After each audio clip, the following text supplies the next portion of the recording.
So দার্জিলিংয়ে কিন্তু এখনো বৃষ্টি হচ্ছে।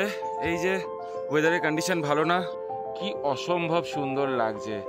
ল্যান্ড রোভার, জাস্ট ভিউটা দেখো।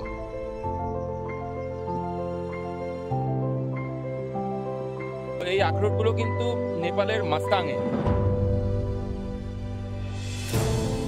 বৌদির সাথে প্রথমবার আমার পরিচয়, যদিও আচ্ছা ও ব্লগও করবে, ও রাইডার হবে। This is the view. কাক এসে গেল, মানে এদেরকে কি খিস্তি করবো না তো কি করবো বলো তো? বাড়ি যা পালা, পুলিশ ধরে নিয়ে যাবে কিন্তু।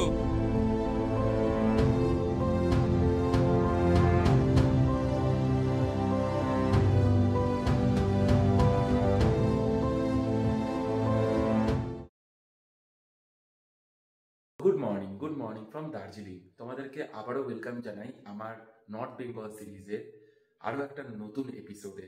তো আজকে কিন্তু আমি পাহাড় থেকে নামবো, মানে দার্জিলিং থেকে মিরিক রোড হয়ে লেপচা জগৎ মিরিক হয়ে আমি কিন্তু নিচে নামবো।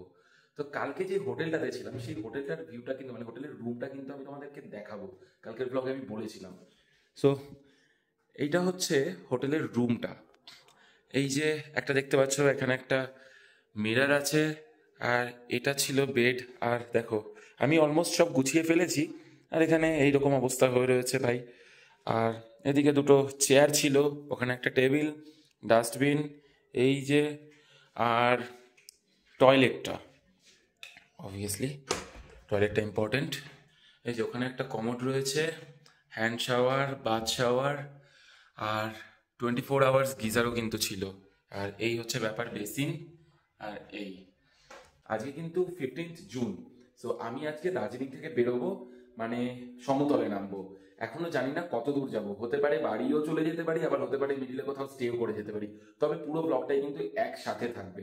সো গিয়ার আপ হবো। আর মোটো ব্লগিং কতটা করতে পারবো সেটাও কিন্তু বলতে পারছি না, কারণ বাইরে যেহেতু মেঘ করেছে, মানে মেঘ করেছে না, তবে বৃষ্টি হচ্ছে, সেই জন্য মোটো ব্লগিং কতটা করতে পারবো জানি না। তবে যেখানে যেখানে দাঁড়াবো, যেই সব রাস্তা দিয়ে যাবো, অবভিয়াসলি যতটা পারবো তোমাদেরকে দেখাবো।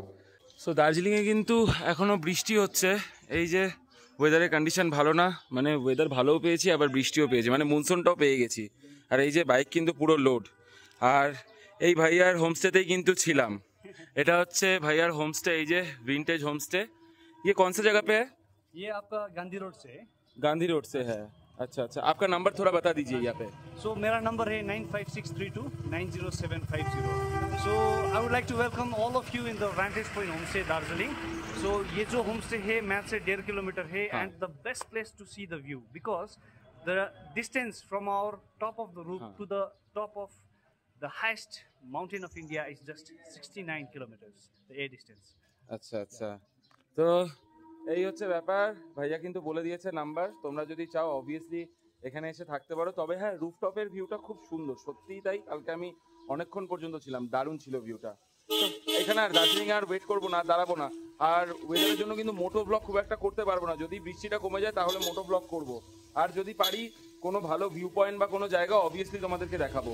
আর এই যে এবার রেনকোট পরবো, গাড়ি স্টার্ট দেবো, বেরিয়ে পড়বো। দার্জিলিং থেকে বেরোনোর সময় বৃষ্টি পড়ছে, তোমাদেরকে দেখিয়েছি। এই যে দেখতেই পাচ্ছ, বৃষ্টি কিন্তু পড়ছে। আর আমি এই যে বাইক নিয়ে একটা সাইডে দাঁড়িয়েছি। দার্জিলিং থেকে বেরোনোর পথে তোমাদেরকে দার্জিলিংয়ের একটা ভিউ দেখাবো। জাস্ট ভিউটা দেখো, মেঘের মাঝখান দিয়ে পাহাড়গুলো দেখা যাচ্ছে। আর ওই দিক দিয়ে কিন্তু ওই যে নিচ দিয়ে দেখতে পাচ্ছ ওই যে রাস্তাটা, ওই রাস্তাটাই কিন্তু সোজা ঘুমের দিকে যাচ্ছে। আর আমি ঠিক এই রাস্তাটা দিয়ে জোড়বাংলো যাব, মানে সার্কিট হাউসের যেই রাস্তাটা, সেটা কিন্তু সোজা জোড়বাংলোর দিকে যায়। তোমরা যারা দার্জিলিং আসবে তারা অবভিয়াসলি এখন চেষ্টা করবে জোড়বাংলোর রাস্তাটা ধরার, বিশেষ করে বাইক রাইডারদের বলছি। তো জোড়বাংলোর রাস্তা ধরলে কিন্তু তোমরা, কালকে যে আমি মোটামুটি 1.5 থেকে 2 ঘন্টা জ্যামে আটকেছিলাম, সেই জ্যামটা কিন্তু এখান থেকে পাবো না। মানে ঘুম থেকে দার্জিলিংয়ের যে মেন জ্যামটা, সেটা আর পাওয়া যাবে না। একদম ঘুমে গিয়ে এই রাস্তাটা কিন্তু নামবে। তো এই হচ্ছে ব্যাপার। তো চলো, যতটা পারবো আপডেট দেবো, এই হচ্ছে কথা। এবার আমি বেরোই এখান থেকে। আমি আমার হোমস্টে থেকে বেরিয়ে কিন্তু ঠিক যেই রাস্তাটা ধরেছিলাম, মানে সার্কিট হাউসের রোডটা কিন্তু সোজা এসে এই জায়গাটাতে মিশেছে, মানে এই যে জলাপাহাড় রোড, এই যে জলাপাহাড় রোডে এইখানে এসে মিশেছে। দেন তোমরা কিন্তু এখান থেকে এই রাস্তাটাতে কিন্তু যাবে না, ঘুরে ঠিক এই রাস্তাটায় চলে আসবে। এটাই কিন্তু জোর বাংলা যায়। সো ফাইনালি মোটো ব্লগিং স্টার্ট করলাম এই জলাপাহাড় রোড থেকে। জয় বাবা লোকনাথ, জয় বাবা ভোলেনাথ, জয় মা কালী, জয় বজরংবলী। রক্ষা করো ঠাকুর, যেন ঠিকঠাক নামতে পারি। আর এই রাস্তাটা আমি এবার নতুন এক্সপ্লোর করলাম, তবে নেক্সট টাইম থেকে আমি যখন দার্জিলিং ঢুকবো ভাই, আমি এই রাস্তাটাই চুজ করব, বেস্ট রুট। রাস্তার ভিউটা দেখেছো? সাপের মতো এঁকে বেঁকে গেছে রাস্তা। দার্জিলিংও কিন্তু কম অ্যাডভেঞ্চারাস নয়, বেশ ভালো অ্যাডভেঞ্চার রয়েছে এই দার্জিলিং এ, যখন তুমি এই বর্ষার মধ্যে এইরকম রোডে চালাবে। এবার এই দার্জিলিং ট্রিপে আমি কিন্তু সবকিছু পেয়ে গেছি ভাই। কাঞ্চনজঙ্ঘার ভিউও পেয়েছি, বৃষ্টিও পেয়েছি, মেঘও পেয়েছি, এভরিথিং পেয়েছি। And the luckiest one. এই হচ্ছে রোডটা। তোমরা কিন্তু সোজা শিলিগুড়ি থেকে আসার সময় তোমরা কিন্তু এই জলাপাহাড়, এই যে ক্যান্টনমেন্ট দেখতে পাচ্ছ, এখান থেকে কিন্তু রাইট সাইডে উঠে গেলে তোমরা কিন্তু সোজা একদম দার্জিলিং চলে যাবে উইদাউট জ্যামে। আর আদারওয়াইজ যদি তোমরা এই রাস্তাটা দিয়ে যাও, কালকে যেমন আমি প্রচুর জ্যাম পেয়েছিলাম। সো এবার আমি লেপচা জগৎ হয়ে মিরিক হয়ে বেরোবো। সো আমাকে রাইট সাইড যেতে হবে, মানে আবার কিছুটা রাস্তা আমাকে দার্জিলিং এর দিকে যেতে হবে। গিয়ে তারপর আমি ঘুম থেকে লেফট সাইড টার্ন করে যাব। এই যে দেখতেই পাচ্ছ আমার সামনে ঘুম রেলওয়ে স্টেশন, রাইট সাইডে দার্জিলিং 8 কিলোমিটার। কালকে কিন্তু আমি রাইট সাইডের রোডটাই ধরেছিলাম, আর আজকে লেফট সাইডের এই যে 35 কিলোমিটার মিরিক, আমি কিন্তু লেফট সাইডের রোডটা ধরবো। আর চলো এবার জার্নিটা কন্টিনিউ করি এখান থেকে। এই ঘুম কিন্তু দার্জিলিং এর থেকেও হাইটে অনেক উঁচু, 7407 ফিট, মানে দার্জিলিং এর থেকেও 600 ফিট হাইটে কিন্তু উঁচু এই ঘুম রেলওয়ে স্টেশন। চলো এগোতে থাকি, লেপচা জগৎ হয়ে মিরিক হয়ে আমরা সমতলে নামবো। এই রাস্তা দিয়ে অলমোস্ট তোমাদের ওই 83-84 কিলোমিটার রোড পড়বে, তবে এই রোডটা কিন্তু প্রচন্ড পরিমাণে সিনিক বিউটিতে ভর্তি। আমি যেইটুকু শুনেছি, আমারও ফার্স্ট টাইম এক্সপেরিয়েন্স হবে মিরিক রোডটা। আমি যে কবার এর আগে এসেছি রোহিণীটাই ধরেছি, বাট নেমেছিও রোহিণী দিয়ে, উঠেছিও রোহিণী দিয়ে। সো এইবার মিরিক রোডটা আমার লাইফে ফার্স্ট। সো আমার এই মোটো ব্লগিং সেটআপটা তোমাদের কেমন লাগছে এটা কিন্তু একটু বলো, যে মানে ভিউটা ঠিক কেমন লাগছে আমাকে, মানে দেখতে কেমন লাগছে এই ভিউটাতে। আর চলো এগোতে থাকি।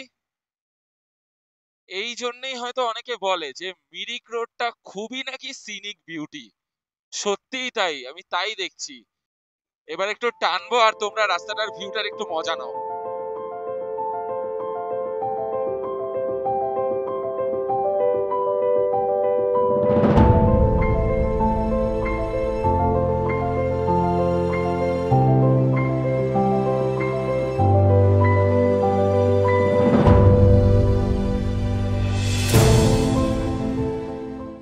এইরকম একটা জায়গায় ক্যামেরার হঠাৎ করে একটা প্রবলেম হয়েছিল, সেটা দাঁড়িয়ে ঠিক করছিলাম।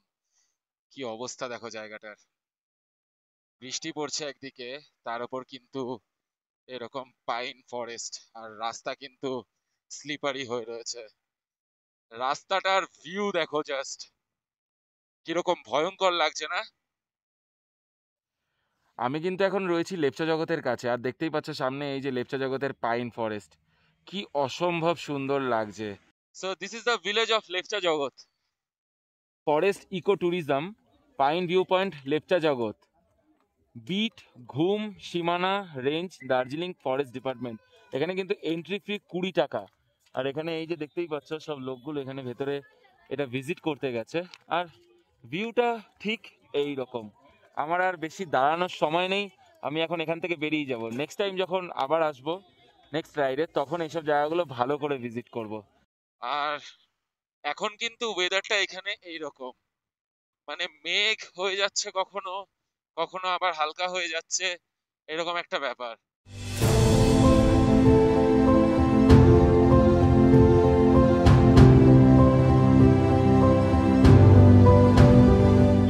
ল্যান্ড রোভার, বাপরে বাপ, সেই ল্যান্ড রোভার, বহু পুরনো কিন্তু এইসব গাড়িগুলো। আর এই ল্যান্ড রোভারই কিন্তু এখন কত উন্নত হয়ে রেঞ্জ রোভার, ল্যান্ড রোভার এগুলো বার করেছে। ভাই ভাবাই যায় না। Oh, this is another one. Wow ভাই সাহাব। সো আমি কিন্তু এখন রয়েছি সুখিয়া ভিলেজে, মানে সুখিয়া ভিলেজ ক্রস করছি। আর এইখান থেকেই কিন্তু সান্দাকফু যাওয়া যায়। এখান থেকে একটা রাইট সাইডে রোড রয়েছে, সেখান দিয়ে সান্দাকফু কিন্তু উঠে যাওয়া যায়। এখান থেকে সান্দাকফু ডিস্টেন্স 39 কিলোমিটার। আর সুখিয়া থেকে মিরিকের ডিস্টেন্স কিন্তু 25 কিলোমিটার। এখন আমাকে এখান থেকে 25 কিলোমিটার যেতে হবে, মানে অনেকটাই রাস্তা। পাহাড়ে 25 কিলোমিটার মানে বেশ ভালো রাস্তা। রাস্তার কার্ভ গুলো দেখো ভাই সাহাব। ও ভাই, মজাও লাগে আবার ভয়ও লাগে, কারণ বৃষ্টি হয়েছে না, সেই জন্য একটু চাপ। রয়েছি এখন সীমানা বলে একটা জায়গায়। তো অনেকক্ষণ ধরে বাইক চালাচ্ছিলাম, মনে হলো একটুখানি দাঁড়ায় একটু চা খাই, একটু চা বিস্কিট খেলাম। আর এইখানে এই দোকানটার সামনে, এই যে আন্টিজির এই দোকানটার সামনে আমি দাঁড়িয়েছি, ওইখানে আমার বাইক আর রেনকোট কিন্তু খুলে ফেলেছি, বৃষ্টি আর পড়ছে না। আর আন্টিজির থেকে নিলাম আমি আখরোট, আমি যদিও ব্যাগে ঢুকিয়ে ফেলেছি। তো এই আখরোটগুলো কিন্তু নেপালের মাস্তাংয়ের।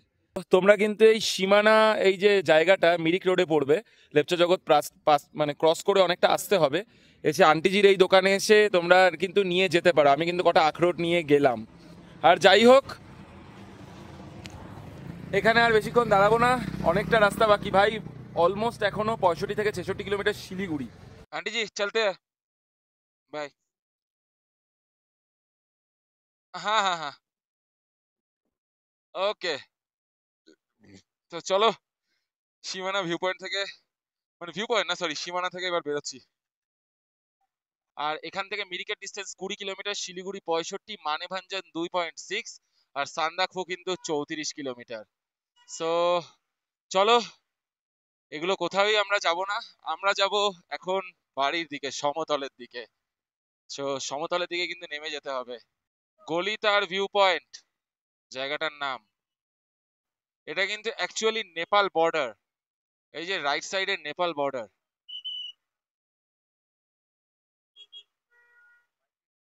নেপাল বর্ডারটা পার করার পর রাস্তার কার্ভগুলো আর এত স্টিফ, মানে লাগছে চালাতে দারুণ, তবে এত তাড়াতাড়ি এতটা হাইট মানে ডিক্রিজ করছে, এই জন্য কিন্তু কান তালা লেগে যাচ্ছে বারবার করে। এই দেখো, খুব তাড়াতাড়ি, খুব মানে নিচে নেমে যাচ্ছে রাস্তা। ओ भाई साहब, ये तो मजा आ गया बे।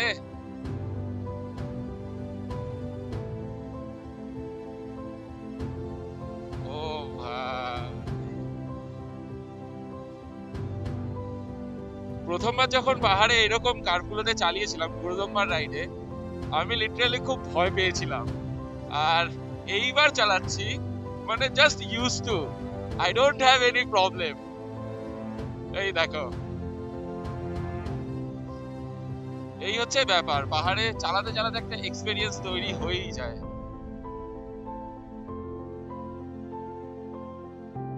ও ভাই সাহাব,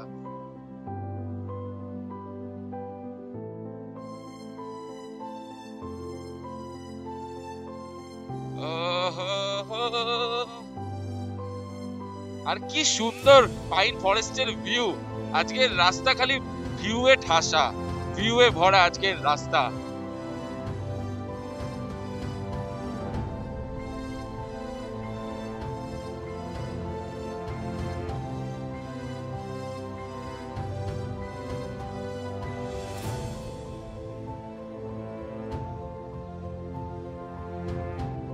এই দেখো, আবার একটা ছোট্ট পাহাড়ি গ্রাম। এই ভিউটা জাস্ট দেখো ভাই, কি সুন্দর। লিখে দিয়েছে after whisky driving is risky. আর এখানে কিন্তু স্পিড লিমিট 20 কিলোমিটার। আমিও তাই চালাচ্ছি যদিও। আর ভিউ গুলো জাস্ট এইরকম ভিউ সব। ভাই মিরিক রোড দিয়ে নামতে গিয়ে একটা জায়গায় দাঁড়িয়েছি, মানে জায়গাটার ভিউটা ভাই অসম্ভব সুন্দর। আমি এখানে কিছু ছবি তুললাম, মানে থাম্বনেলের জন্য। আর জায়গাটা তোমাদেরকে দেখাচ্ছি, তোমরা জাস্ট ফিদা হয়ে যাবে, এত সুন্দর সিনিক বিউটি আমি ভাই খুব কম দেখেছি, খুব কম দেখেছি। দাঁড়াও তোমাদেরকে দেখাচ্ছি।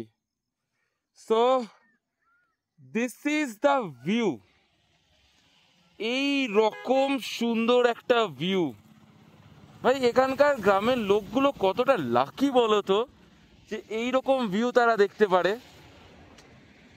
কি লাগছে ভাই সাহাব, দেখো নিচটা আর এই চারিদিকের, মানে আজ এইবার দার্জিলিংয়ে, মানে এইবার এই চটকপুর আর দার্জিলিং ট্রিপে আমি কিন্তু সব রকম ওয়েদার আমি এক্সপেরিয়েন্স করে ফেলেছি। কাঞ্চনজঙ্ঘাও দেখতে পেয়েছি, আবার দার্জিলিংয়ে কিন্তু বৃষ্টিও পেয়েছি। সো এই হচ্ছে ব্যাপার। আর এখানে আমার বাইক দাঁড়িয়ে আছে, খানিকক্ষণ এই ভিউটার একটু মজা নেব, দেন এখান থেকে বেরিয়ে যাব সোজা বাড়ির দিকে। আর কিন্তু বেশি দাঁড়ানো যাবে না, অনেকটা টাইম হয়ে যাচ্ছে, ঘড়িতে এখন প্রায় 12টার ওপরে বাজে।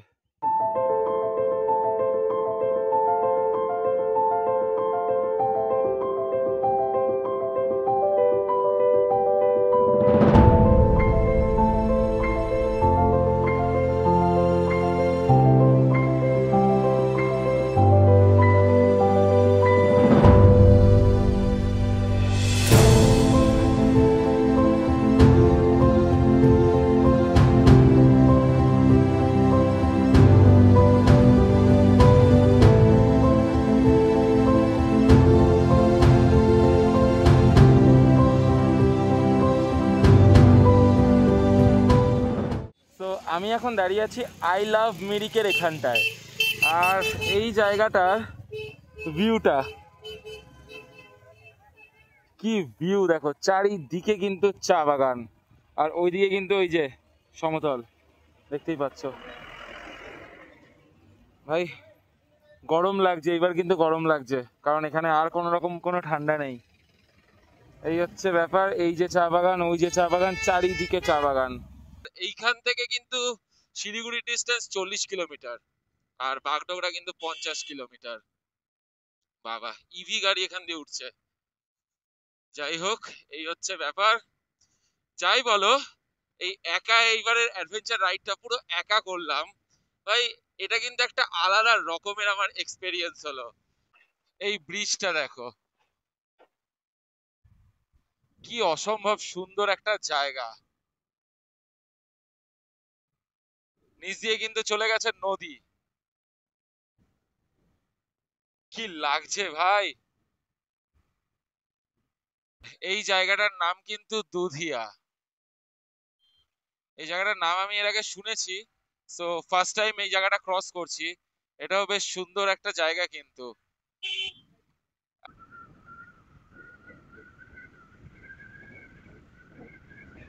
বাঁ দিক দিয়ে গেছিলাম, মানে ওই যে কার্শিয়াং রোড, ওটা দিয়েই কিন্তু গেছিলাম যাওয়ার সময়, আর ফিরলাম এই মিরিক হয়ে।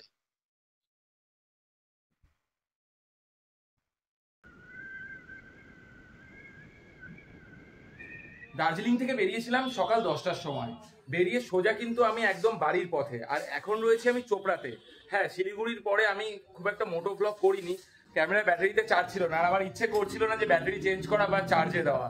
তো সেই জন্য আমি সোজা কিন্তু চোপড়ায় চলে এসেছি। আর চোপড়ার একটু ভিউ তোমাদেরকে দেখাবো।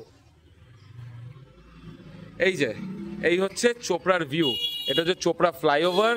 আর এই দিকে কিন্তু চলে গেছে শিলিগুড়ি, মানে দার্জিলিংয়ের দিক এটা। আর এটা কিন্তু কলকাতার দিক, মানে আমাদের বাড়ির দিক। আর তোমাদের সাথে শেয়ার করেছিলাম এর আগেও যখন গুরুদংমার থেকে ফিরি, যে এই চোপড়াতে কিন্তু আমি আমার লাইফের মোটামুটি 7 থেকে 8 বছর কাটিয়েছি। তো সেই জন্য এই জায়গার প্রতি কিন্তু আমার একটা আলাদাই টান রয়েছে। তো যাই হোক, সেই জন্যই চোপড়াতে দাঁড়ানো। চোপড়াতে আমি আমার সেই জেঠু জেঠিমার বাড়িতে রয়েছি, গুরুদংমার ব্লগে যাদেরকে দেখিয়েছিলাম। আর হ্যাঁ, অবভিয়াসলি যারা গুরুদংমা সিরিজটা দেখোনি তারা কিন্তু অবশ্যই আমার গুরুদংমা সিরিজটা দেখতে পারো। গুরুদংমার বলে একটা প্লে লিস্ট রয়েছে, সেখানে গিয়ে চেক আউট করে নেবে, আমার গুরুদংমা সিরিজটা ওখানেই রয়েছে। সো এই হচ্ছে ব্যাপার, এখন রয়েছি চোপড়াতে, এখানে খানিকক্ষণ রেস্ট নেব। রেস্ট নিয়ে আমি কিন্তু আবার সন্ধ্যের মধ্যে এখান থেকে বেরিয়ে যাব আমার বাড়ির দিকে। আগের বার ব্লগে দেখিয়েছিলাম জেঠিমার বাড়িতে আমি এসেছিলাম, আর এবারও কিন্তু তাই।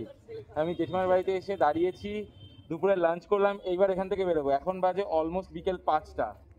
আর গতবার দাদার সাথে দেখা হয়নি, এবার দাদার সাথে দেখা হয়েছে। এটা হচ্ছে আমার একটা দাদা, আদিত্য দা। আর জেঠিমাকে তো দেখেছোই তোমরা আগের ব্লগে, আগের বারই তোমাকে দেখে নিয়েছে সবাই। আর এটা হচ্ছে দাদার ছেলে। এই তোর নাম কি বল? সঞ্জীব সরকার। আচ্ছা, ও রাইডার হবে। আর এই হচ্ছে ব্যাপার। আর এটা কিন্তু বৌদি, বৌদির সাথে প্রথমবার আমার পরিচয় যদিও। আচ্ছা, ও ভ্লগও করবে, ও রাইডার হবে। যাই হোক, আমি ওকে বলেছি ওকে আমি এখন নিয়ে চলে যাব। চল, আর আনবো না, একবার 2 মাস পর, আমি যখন আসবো 2 মাস পর আবার, তখন নিয়ে আসবো। যাবি? ট্যাঙ্কিতে বসি নিয়ে চল যাবো। তো এই হচ্ছে ব্যাপার। এখন যত তাড়াতাড়ি সম্ভব চোপড়া থেকে বেরোবো, কারণ অনেকটা রাস্তা কিন্তু বাকি রয়েছে। এখন বাজে 5টা 23 আর আমি এখন চোপড়া থেকে বেরোবো।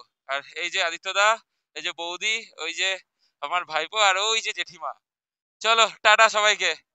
হ্যাঁ দাদা, চলো।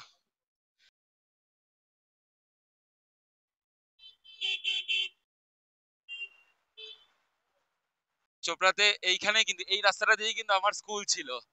এখান দিয়ে আমি স্কুলে যেতাম একটা টাইমে। এই জায়গাটাতে মানে আমি বড় হয়েছি 7 বছর আমি এখানে থেকেছি। মানে আমার একদম ছোটবেলাটা ক্লাস 6 থেকে ক্লাস 11 পর্যন্ত আমি এখানেই কিন্তু বড় হয়েছি। তো স্কুল লাইফটা কিন্তু ম্যাক্সিমামটাই আমার এখানেই। তো এই জন্য একটা পুরনো টান কাজ করে এই চোপড়ার প্রতি। আর চলো এইবার আবার মোটো ভ্লগিং এ, এইবার হাই রোডে টুয়ার্ডস আমার বাড়ির দিকে।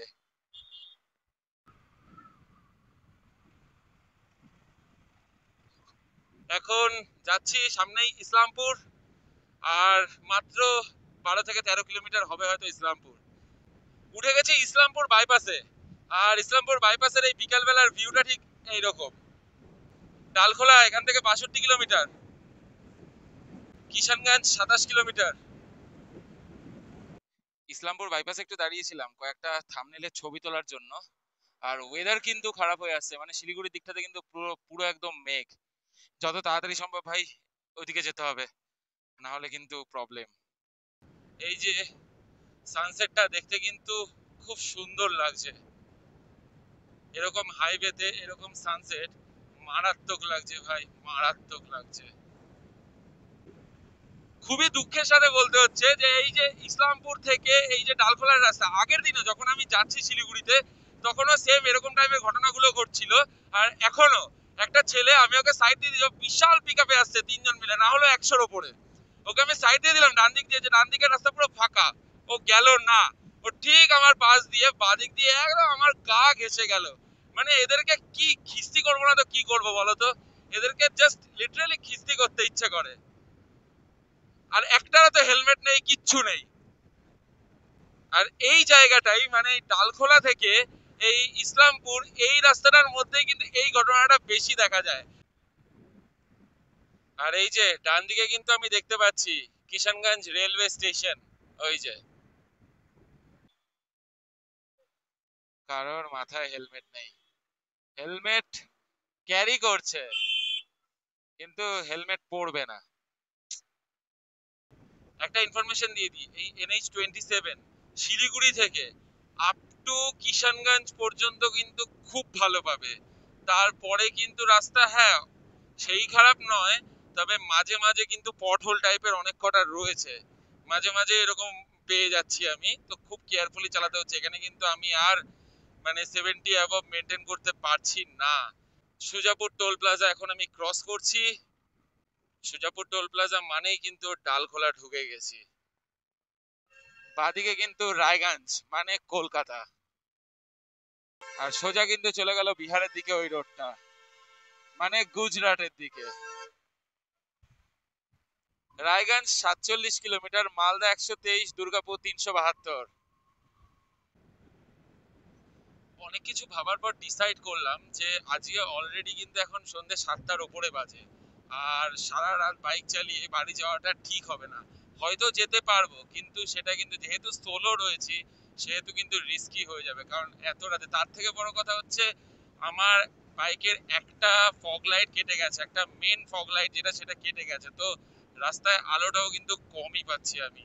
তাই ডিসাইড করলাম যে রায়গঞ্জেই কোনো একটা হোটেলে থেকে যাব। তো সেই জন্য আমি ঋত্বিককে ফোন করেছিলাম তো ঋত্বিক বললো যে হ্যাঁ ঠিক আছে হোটেল রয়েছে, ও দেখে দিচ্ছে রায়গঞ্জ সিটির মধ্যে।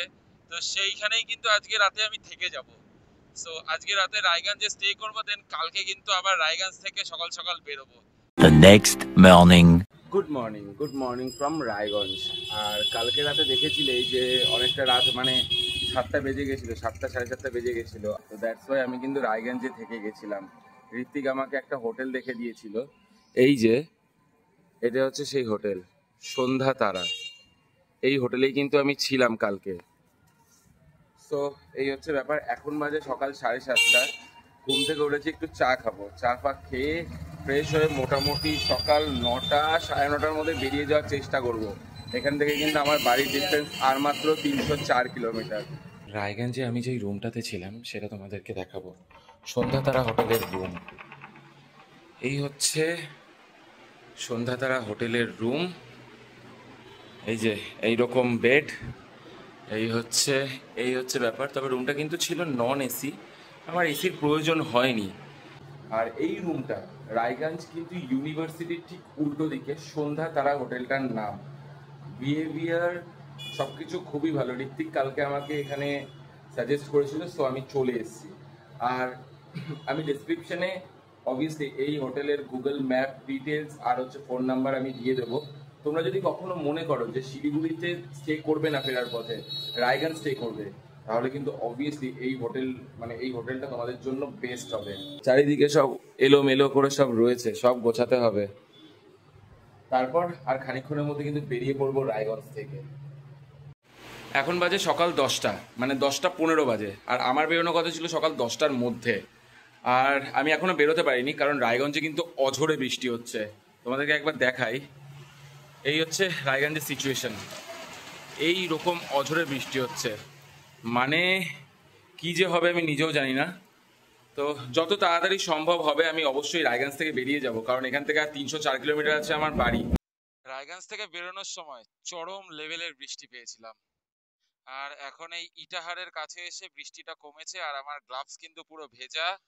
আর রেনকোট পরা ছিল, চাপ নেই। জাস্ট মোটো ভ্লগিং সেটআপটা রেডি করার জন্য দাঁড়িয়েছিলাম। মোটো ভ্লগিং সেটআপ রেডি, চলো। জয় বাবা লোকনাথ, জয় বাবা ভোলেনাথ, জয় মা কালী, জয় বজরংবলী, রক্ষা করো ঠাকুর। এখন বাজে দুপুর 12টা, আর মালদা বাইপাসের ভিউটা ঠিক এই রকম। সো আমি এগোতে থাকি, আর তোমরা রাস্তাটার ভিউটার একটু মজা নাও, মানে মালদা বাইপাসের একটু মজা নাও।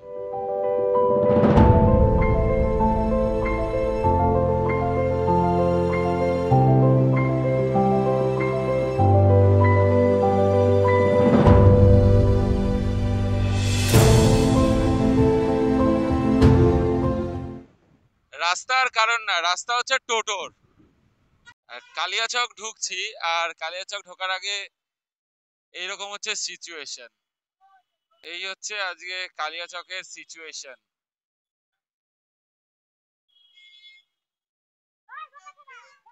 Control. এক কাকিমা কি খিস্তি করলো, উড়ে বাপ রে বাপ একটা ছেলেকে। এ হচ্ছে একটা ঐতিহাসিক জায়গা, যেখানে মানে কি বলবো, দাঁড়া দাঁড়া দেখ,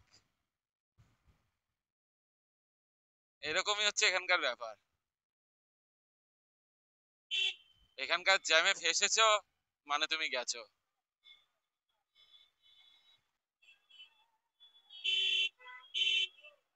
আর বেশি দূর নেই ফারাক্কা, আর একটুখানি ডিস্টেন্স রয়েছে এখান থেকে। গতবার মনে আছে, গতবার বিজয় আর আমি এইখানটাতে মোটামুটি 1 ঘন্টা দাঁড়িয়েছিলাম রেস্ট নেওয়ার জন্য। বাদিকে এই রাস্তাটা কিন্তু দেখতে পাচ্ছ তোমরা, এটা কিন্তু ফারাক্কার নতুন ব্রিজের সাথে কানেক্ট করবে। এরপরে কিন্তু এই বাঁধটা বন্ধ হয়ে যাবে, এই ব্রিজটা কিন্তু স্টার্ট হবে। আর খুব তাড়াতাড়ি কিন্তু এটা ওপেন হতে চলেছে। সামনেই ফারাক্কা ব্যারেজ। 110 কিলোমিটার রাস্তা কিন্তু কভার করা হয়ে গেছে। আর এখন বাজে দুপুর 12:30 সামথিং হবে হয়তো। ফারাক্কা ব্যারেজের ভিউটা ঠিক এইরকম।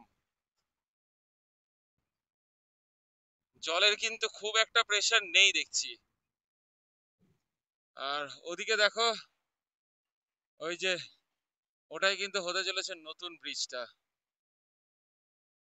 আর এদিকে যাচ্ছে মালগাড়ি।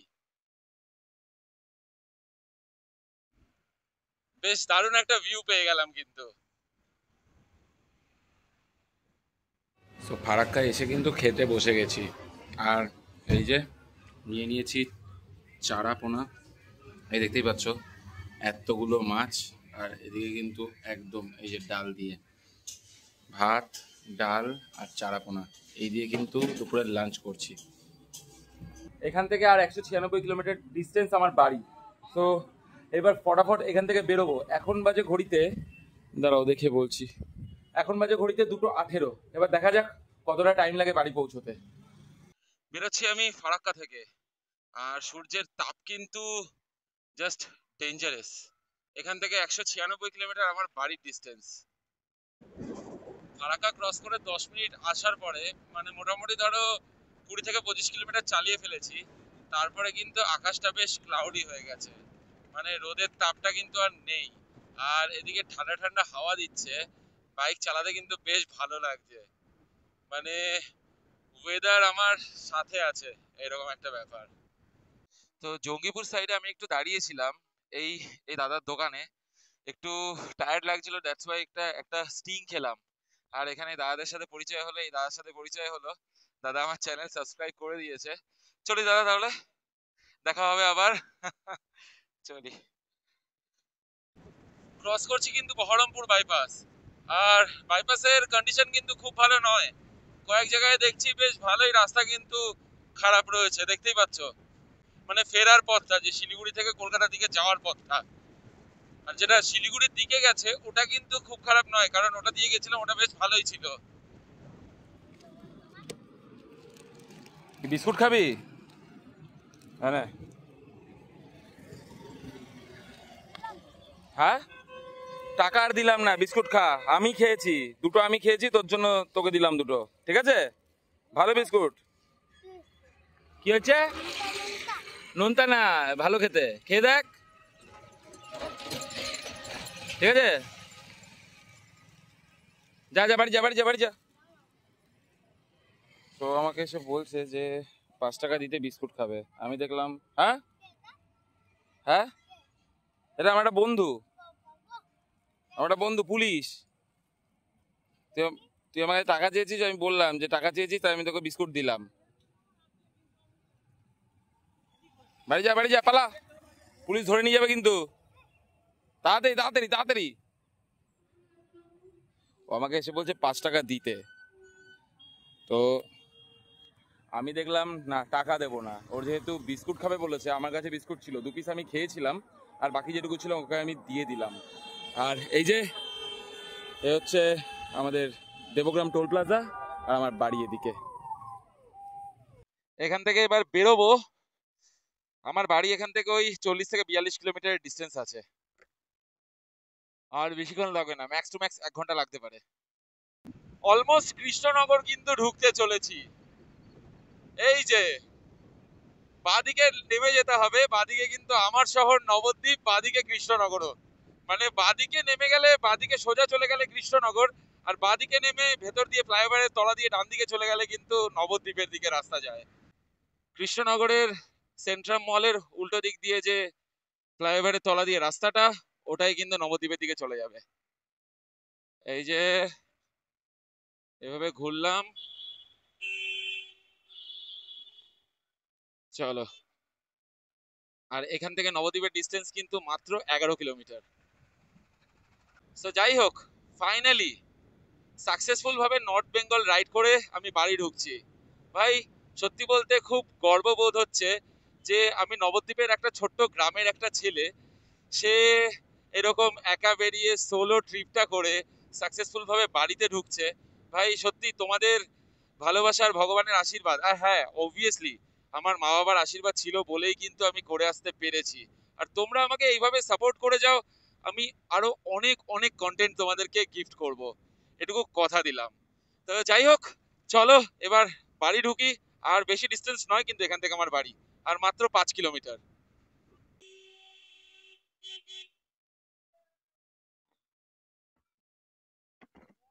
হ্যাঁ এই এখন আসলো কেন তাতে কি হয়েছে তো করে নিমু তো